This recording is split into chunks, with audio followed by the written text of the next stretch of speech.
Crime scene లో దొరికిన evidence ఆ వే ఆఫ్ కిల్లింగ్ ని బట్టి చూస్తే ఆ suspect is psychopath serial killer. మీరెలా అంత ఖచ్చితంగా చెప్తున్నారు? Sir 2 reasons. నంబర్ 1, కిల్లర్ హత్య చేసే విధానం.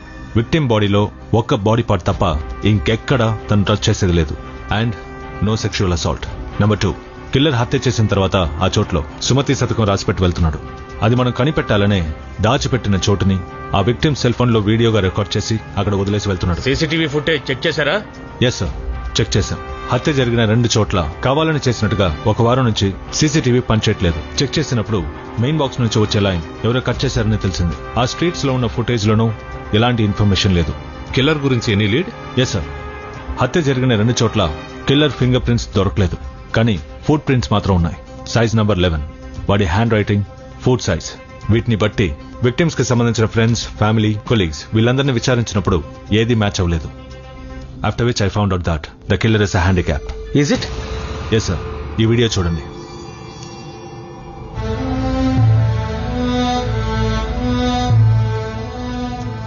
ఇది నేను తీసిన వీడియో.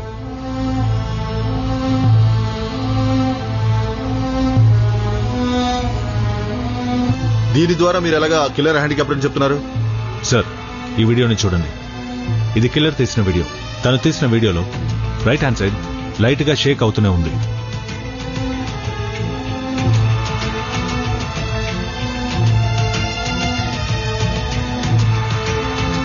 రైట్ సైడ్ లైట్ గా షేక్ అవడం చూసి కిల్లర్ హ్యాండిక్యాప్డ్ అని మీరు ఎలా నిర్ధారించారు? మేబీ తన కాలికి తన గాయమై ఉండొచ్చు కదా. సార్, ఈ స్లైడ్ ని చూడండి. ఇది క్రైమ్ సీన్ లో తీసిన killer foot print. Right side లో ఉన్న ఫుట్ ప్రింట్ లో చాలా డిఫరెన్స్ ఉంది.